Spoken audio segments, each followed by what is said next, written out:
When Barry saw the darkness attack the visitor center, it made him a believer. The men Al said he'd shot, they hadn't been just locals on crank. Somehow the world had changed, like the channel had been switched without warning. You think you're watching a sitcom, and you're really watching a horror show. When the birds started attacking the cabin, Barry wasn't surprised, just terrified. The logging site was a mess. The modular office had been pushed off the cliff. Deputy Thornton climbed up from the wreckage excited, breathing hard from the exertion. Nobody there. It's weird. Don't you think that's weird? Bored, Mulligan let out a mighty snort. Hell, it's always weird, Thornton. Just a question of sorting out what kind of weird it is this time around. Shadows stirred and the wind picked up as I ran through the forest. I felt the dark presence turning its gaze toward me. Then the moonlight was blotted out by dark shadows that raced violently across the ground, moving too swiftly to be natural. Darkness gathered between the trees and melted again to reveal the taken. No natural path had brought them here. Barry? Ow! The porch is covered with birds. They've got all Hitchcock on me. Stay out of sight. I'm on my way. Don't open the door. What am I, crazy? Stay hidden. I'll be there soon. Just make sure you keep the lights on.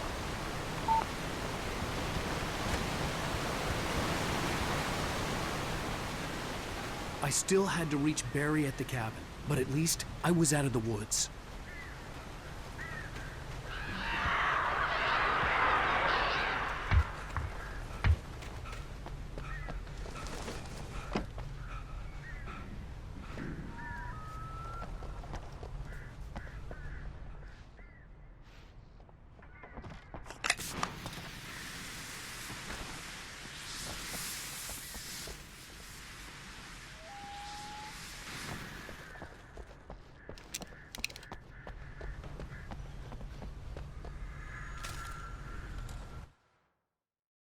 The FBI agent's command froze me in place. I considered surrender. It was all falling apart anyway. I could give in, let someone else deal with it, but it felt all wrong. Call it instinct, his posture, the way he held the gun. He was no friend. Shots ringing in my ears, I leaped for the hole in the fence and stumbled into the darkness beyond.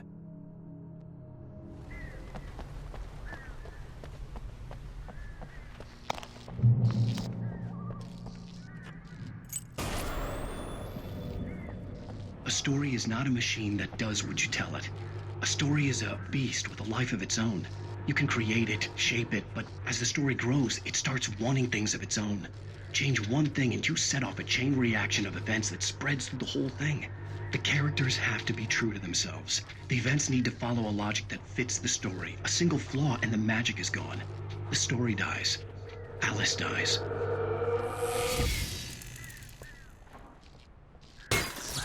You can horror of nature and your soul.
The flare gun was probably the best weapon I could imagine against the dark things I was facing.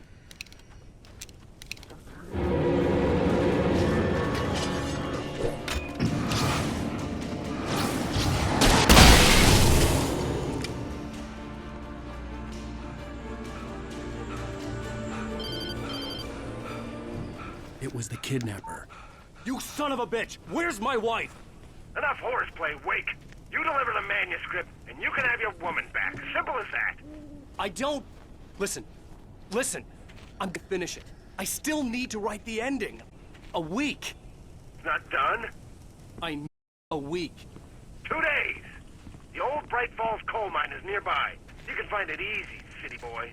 The main building, there at noon. You bring the manuscript, you'll get your wife. If not, well, get me. Yes, I get you.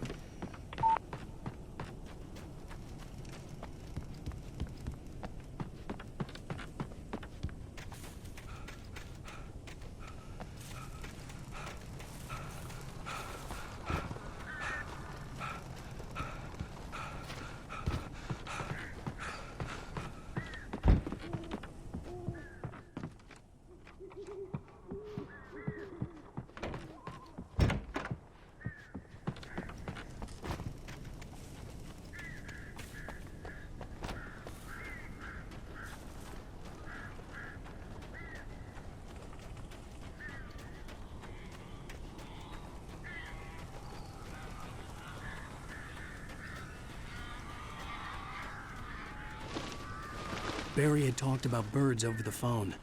Ow! A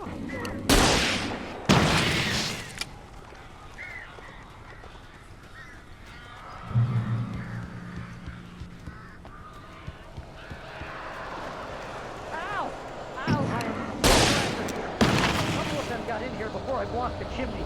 This isn't normal. These birds are weird.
They're gone!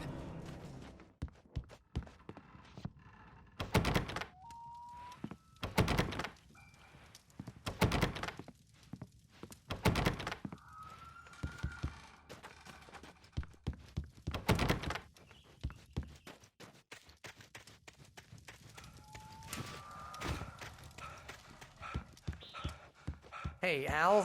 I'm sorry for thinking you were having a psychotic episode, man. I sent Barry to the town to ask around about a man fitting the kidnapper's description. He'd go through the archives of the local paper. Perhaps he could learn something. Anything about the island and the cabin that had disappeared. The man wanted a manuscript. I had to try to write him one to get Alice back.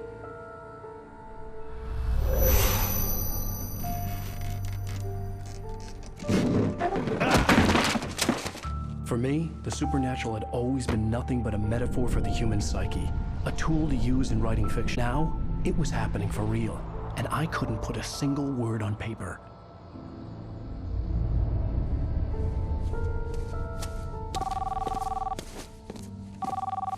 Barry Wheeler speaking. This is Rose. Rose? I found Mr. Wake's pages. Oh, you sweet, brilliant girl. Could you wait, come get them? I live in the trailer park outside the town. We'll be there in less than an hour. Bye now. See you soon. Have a great day. Hope you come back soon. Welcome to the Oh Dear Diner. Good girl. Previously on Alan Wake, Alice has been kidnapped. Alan, please help me. Alice? You'll do exactly what I say if you ever want to see your wife again. I can't tell anyone except my agent Barry. Damn it, Barry, they'll kill her! You're my best friend, and I'm worried that you're not right in the head. The ransom is a manuscript I supposedly wrote that's coming true before my eyes. It happened just the way it was on that page. So dark. I have found only a few scattered pages. I want the entire manuscript. The deadline is in 2 days. I found Mr. Wake's pages. Good girl. How the hell did she get her hands on the manuscript anyway? I don't know. She's resourceful. I told you you were too hard on her. Listen, I found out all sorts of interesting stuff while I was digging around. Yeah. Mr. Wake, it's Sheriff Breaker. We have an FBI agent here, Agent Nightingale. FBI? He's anxious to see you. You'd better come to the station. Okay, I'll be right over, Sheriff. Let's make this quick, huh? Help you folks? Name's Randolph. I'm the manager. We're looking for Rose. Works as a waitress down at the diner. Rose, sure. Nice girl. Who wants to know? I'm Alan Wake. The writer, huh? I heard on the radio you were visiting. Well, I'll show you her trailer. That Rose, she's a nice girl. Always pays her rent on time. As I was saying, Al, I found all sorts of weird stuff from the local newspaper's archives. This place is crazy. Disappearances, mysterious deaths, urban legends come true, and get this, most of this stuff takes place around Cauldron Lake. Well, you ain't wrong, mister. The Indians thought the lake was a doorway to the underworld. I'm the God-fearing type myself. I don't hold with that sort of thing. Yeah, okay. Anyway, there was an island there owned by a guy called Thomas Zane. Now, some of the articles I found about him make him out to be a famous writer, but I ran a bunch of searches, couldn't find a single thing he wrote. Zane was heavily into diving, so much so that the place came to be called Diver's Isle. But the volcano under the lake erupted in 1970, and Zane went down with the island.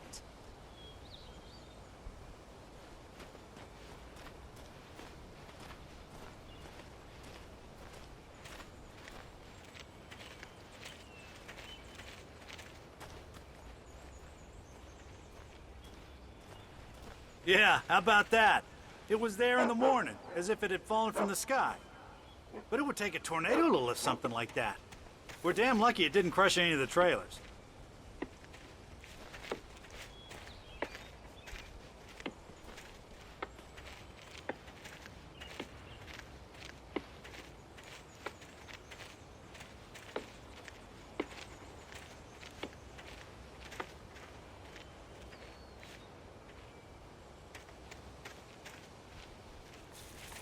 Gets better. A local girl, Barbara Jagger, drowned in Cauldron Lake just a week earlier. They were lovers. Sure, Jagger's a local spook story. The Scratching Hag comes for you in the dark. Childish stuff like that. Anyway, Al, I'm just getting to the best part. All of the articles about this stuff were written by Cynthia Weaver. I asked around, and she's that crazy bag lady you met. What, the lamp lady? She can be a little loopy, but she's not homeless or anything. Yeah, anyway, she knew both Jagger and Zane before they both died, and she had some kind of a breakdown.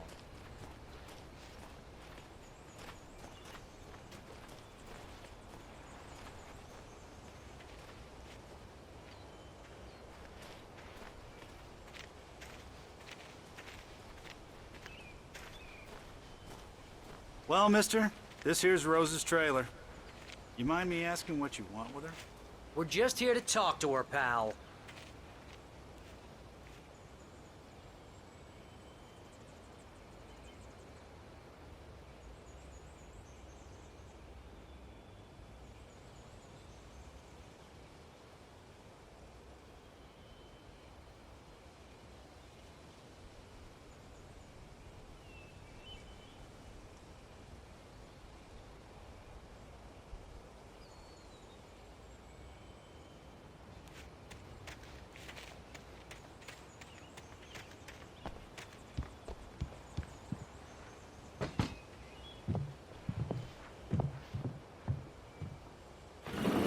Welcome to...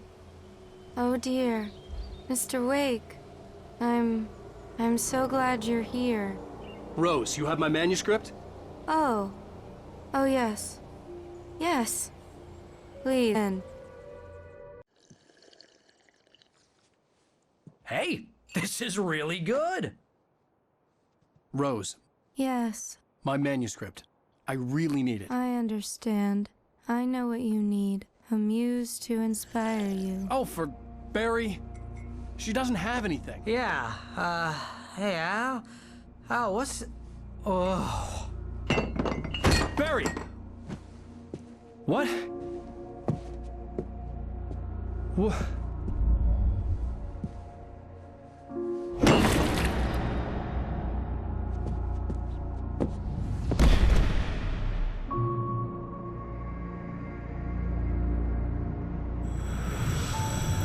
It's coming for you, hiding in my barber's skin. I'm too weak to stop it. You must turn the lights on. I promised I'd come visit you and your lovely wife. You must finish what you started. I insist. You must turn the lights on. Turn the light on.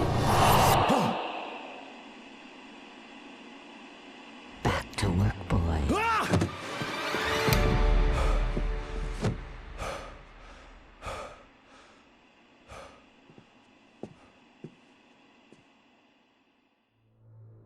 I felt nauseous, hungover.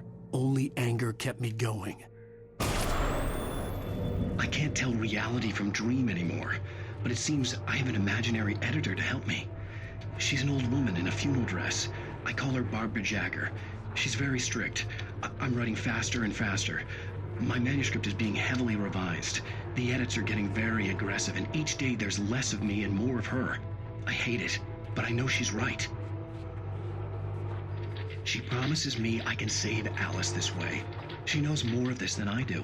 About the complex incantation I'm attempting. About this place. She's worked with another writer under similar circumstances, Thomas Zane. The genre of the story seems to be shifting. It's turning into a horror story. I'm getting close. I can feel it.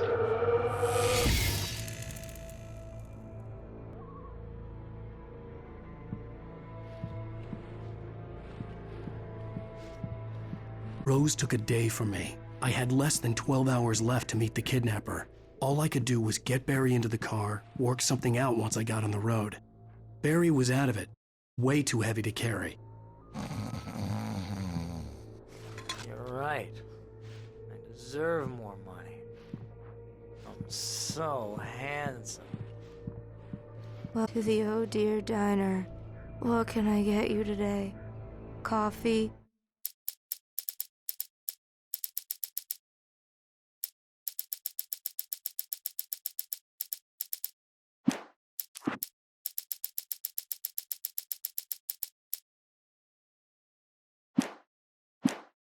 I couldn't work up much hate for Rose. Something had used her to get to me and left its mark.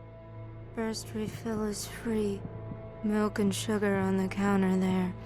Would you like to hear today's specials? Thank you.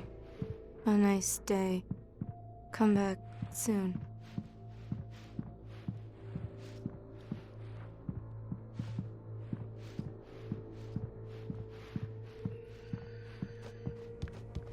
My gun and flashlight were gone. I'd have to find a way to get Barry into the car as quickly as possible. There was no time to waste. Mr. Randolph liked Rose. That little smile she had. How she was still sweet when life had tried so hard to make her bitter. It wasn't any of his business what she did in her trailer. But those strangers, the writer and his smart-ass sidekick, looked like trouble. And they'd been in there for hours, way past her normal bedtime. He reached for the phone and called the sheriff's station.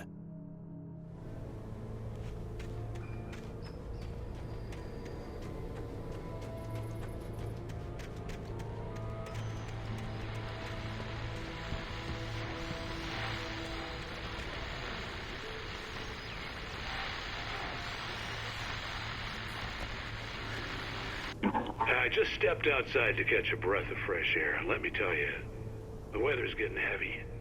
Nights like this make me especially glad I'm here talking to you and not home in bed. Once the weather takes a turn like this, I can't sleep at all. It's all tangled bed sheets and dark thoughts, punctuated by the occasional plunge into nightmare. Is it just me? Well, perhaps it is. But I hope I can make the night a little bit easier to get through. Caller, you're on KBF FM. Hey, Pat, it's Walt Snyder. What's on your mind, Walt? Well, I am the way you are, but, well, I can't sleep either, you know? I just been staring out the window here, trying to make sense of it all, but, I ain't been drinking either, you know, I just... Well, you sound like a man with a problem, Walt. I had argument with Danny, and, then I got in trouble with the law, and, I'm just, well... I heard something like that, Walt. Yeah, well, Danny's my best friend, and, they let me out on bail today, and now I'm just alone here at the window, waiting. Man, and there's something in the air tonight, man. I was just outside looking up at the sky above our broadcast tower thinking the same thing. What are you waiting for, Walt? I don't know. Something's gonna happen. I think I better go. Well, Walt, maybe... No, thanks, Pat. Well, good luck to you, Walt. Hang in there. Let's take a little break, folks. This weather's really something else, huh? How can I be sure that you will walk away? Why'd you love this deception?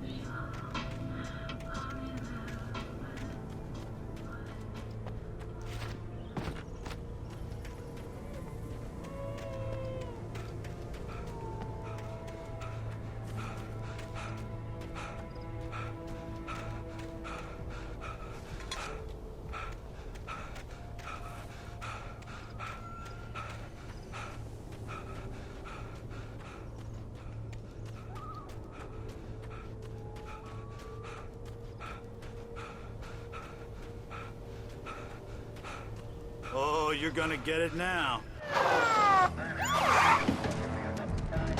God knows what you've done to that poor girl. This is Agent Nightingale, FBI! Get him up, Hemingway! You're under arrest! You move a muscle, I'll unload right in your goddamn face! Stay right where you are, Spillane!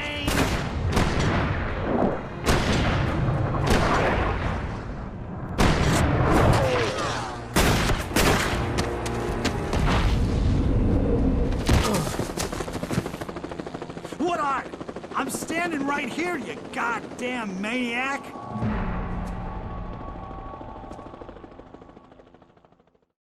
I hated to leave Barry behind, but there was no way I'd miss my appointment with the kidnapper. Give it up, Mr. Wake. Come on. Make it easy on him. Get after it. Don't let him get away. Move it, move it, move it.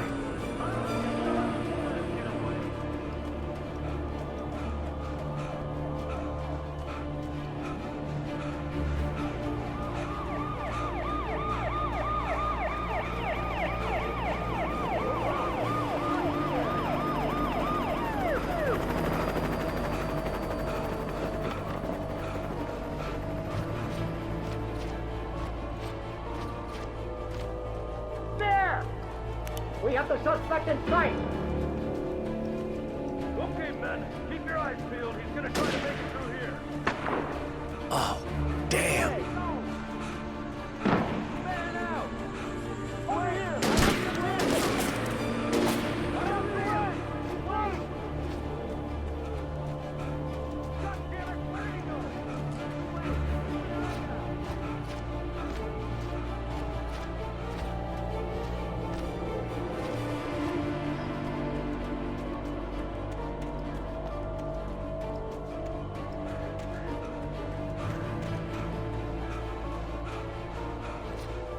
He's gone!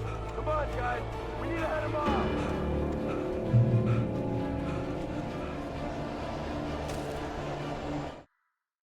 For decades, the darkness that wore Barbara Jagger's skin slept fitfully in the dark place that was its home and prison. It was hungry and in pain. It dreamed of its nights of glory when the poet's writing had called it from the depths and given it a brief, terrible taste of power and freedom. The rock stars had stirred it from the deep sleep the poet had sunk it back to in the end. When it sensed the writer on the ferry, it opened its eyes. Mr. Randolph liked Rose, that little smile she had, how she was still sweet when life had tried so hard to make her bitter. It wasn't any of his business what she did in her trailer, but those strangers, the writer and his smart-ass sidekick, looked like trouble, and they'd been in there for hours, way past her normal bedtime. He reached for the phone and called the sheriff's station.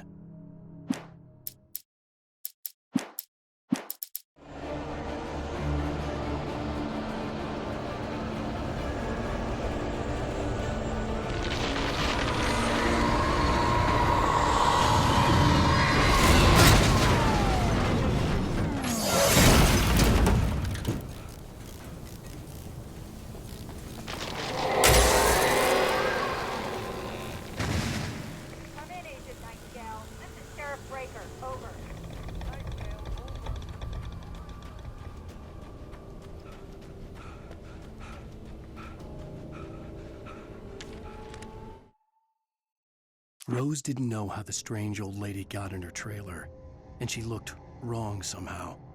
The woman showed her teeth in an approximation of a smile and traced a finger down Rose's cheek. "Pretty girl," she said. Rose felt as if she was falling asleep, but her knees didn't buckle. The crone spoke in a whisper, her words ice cold and dark in Rose's ear.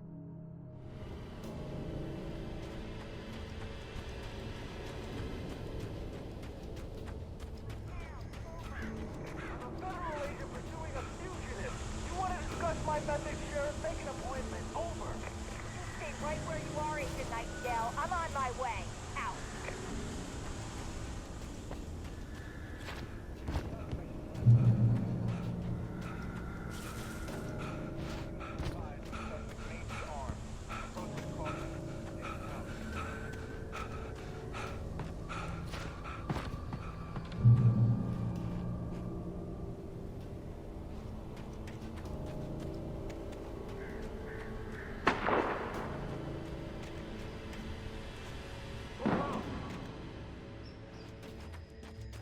Search the area!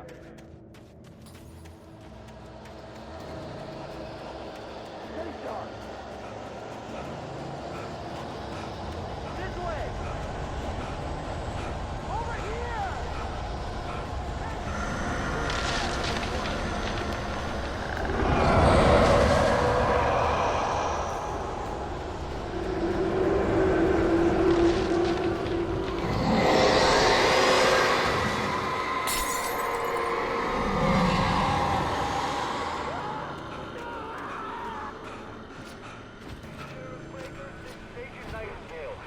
contact the person you assigned to me. This horror was everywhere I went, circling me. The cops didn't stand a chance. They were after a writer, not a monster.